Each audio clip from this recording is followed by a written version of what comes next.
سورہ بقرہ کی آخری آیت۔ اس آیت میں پہلے تو ایک بہت بڑی خوشخبری ہے، اور یہ قرآن مجید میں کئی دفعہ آیا ہے یہ مضمون۔ لا یکلف اللہ نفسا الا وسعہا، اللہ تعالیٰ ذمہ دار نہیں ٹھہرائے گا کسی بھی جان کو مگر اس کی وسعت کے مطابق۔ یعنی اللہ تعالیٰ کے ہاں سب کا حساب برابر نہیں ہوگا، حساب ہوگا اس صلاحیت، اس قدرت، اس طاقت کے حساب سے جو اللہ نے اسے دی ہے۔ اگر کسی کی وسعت کم ہے محاسبہ بھی ہلکا ہوگا، اگر وسعت زیادہ ہے، صلاحیت زیادہ ہے، ذہانت زیادہ ہے، جسمانی قدرت زیادہ ہے، قوت زیادہ ہے، تو اتنا ہی سخت حساب ہوگی۔ یہ بہت بڑی خوشخبری ہے۔ یعنی وہ جو دنیا کا قانون ہوتا ہے وہ یہ نہیں دیکھتا، اس نے چوری کی ہے سزا ملے گی، اب کس حال میں چوری کی ہے، کیا کیا ہے، کیا مجبوری تھی، دنیا کا قانون نہیں دیکھ سکتا اس کو۔ اللہ کا معاملہ یہ نہیں، ہر شخص کو جو بھی اس کے اندر وسعت ہے اور وہ اللہ جانتا ہے۔ کسی شخص میں صرف 20 سیر بوجھ اٹھانے کی اللہ نے قوت رکھی تھی، اس نے 15 سیر بھی اٹھا لیا تو اللہ کامیاب قرار دے دے گا، اور جس میں من بھر کی صلاحیت رکھی تھی اس نے 20 سیر بھی اٹھا لیا تو ناکام ہو گیا۔ تو گویا کہ یہاں کوئی فلیٹ ریٹ نہیں ہے۔ لا یکلف اللہ نفسا الا وسعہا، کوئی جان بھی ذمہ دار نہیں ٹھہرائی جائے گی، مکلف نہیں ٹھہرائی جائے گی مگر اس کی وسعت کے مطابق۔ البتہ یہاں ایک شیطانی وسوسہ آتا ہے،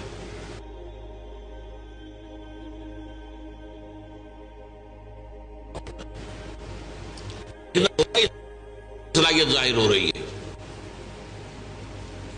اگر صلاحیت نہیں ہے تو دنیا میں بھی کامیابی نہیں ہونی چاہیے۔ دنیا میں تو آپ آگے سے آگے جا رہے ہیں، اور دین کے لیے یہ کہہ دیں میرے اندر صلاحیت نہیں، یہ دھوکہ ہے۔ تو اللہ جانتا ہے کس میں کتنی صلاحیت رکھی، اس کے حساب سے ہوگا معاملہ۔ اپنی امکانی حد تک آدمی کر گزرے بس، اللہ تعالیٰ کے اللہ کو معلوم ہے حساب کتنا ہے، کتنا لینا ہے، کیا ہم نے دیا تھا، کتنی قوت، کتنی ذہانت، کتنی صلاحیت کتنی ہم نے دی تھی۔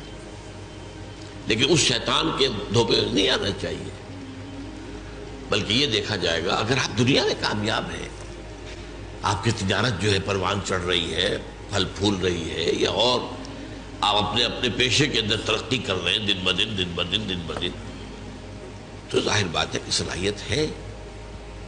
اب اپنے آپ کو مری ٹھہرا دینا یہ کہہ کر کہ میرے اندر تو صلاحیت نہیں ہے، یہ غلط ہے، یہ دھوکہ ہے، یہ نفس کا دھوکہ ہے، شیطان کا دھوکہ ہے۔ تاہم قاعدہ اپنی جگہ یہی ہے، لا یکلف اللہ نفسا الا وسعہا لہا ما کسبت وعلیہا ما اکتسبت۔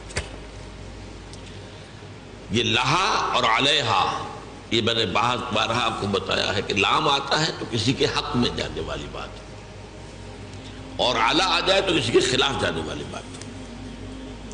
القرآن حجت لک او علیک، قرآن یا تو حجت اور دلیل ہے تمہارے حق میں یا تمہارے خلاف،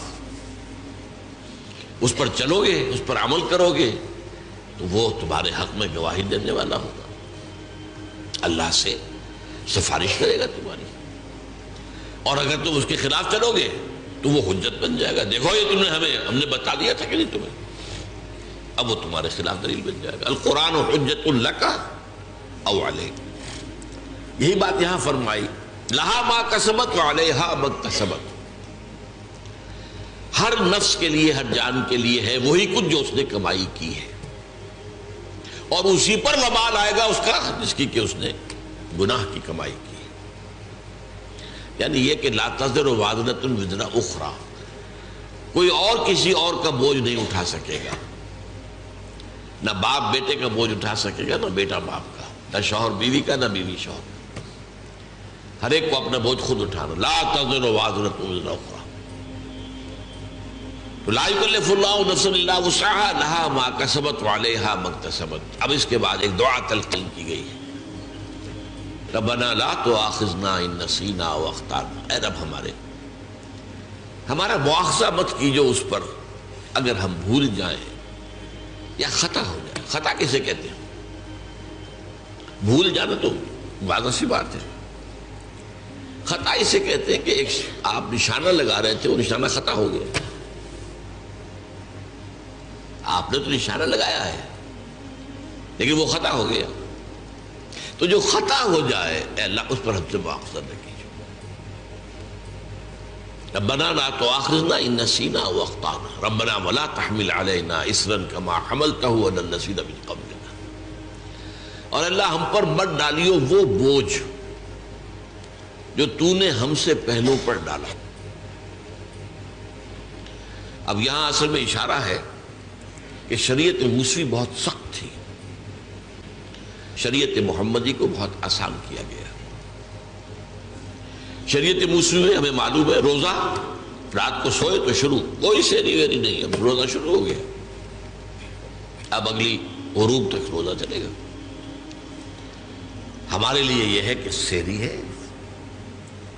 طلوع فجر سے پہلے پہلے کھاؤ پیو، آسانی کرتی. ان کے لیے سختی تھی، یوم سبت مطلقاً حرام، کوئی کام نہیں کر سکتے دنیا میں پورے دن، جمعے کی رات سے شروع ہو کر اور پھر ہفتے کے غروب تک 24 گھنٹے کا سبت ہوتا ان کا.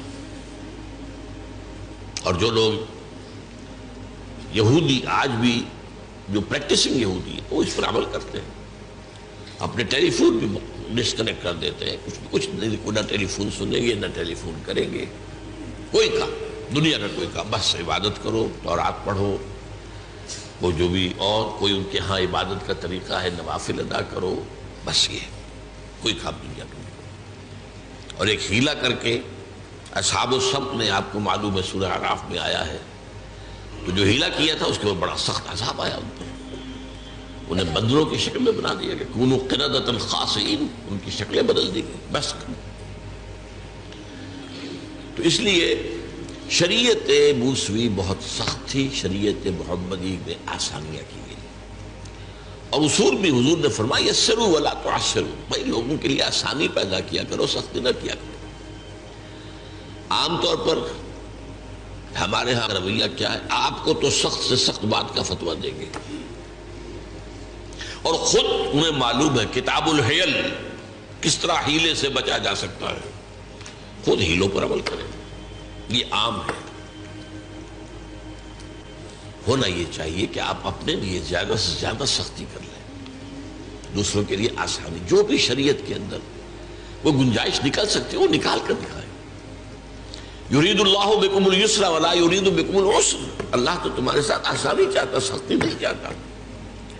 یہ بھی روزے کے حکم کے سلسلے میں یہ الفاظ آئے ہیں سورہ بقرہ کے.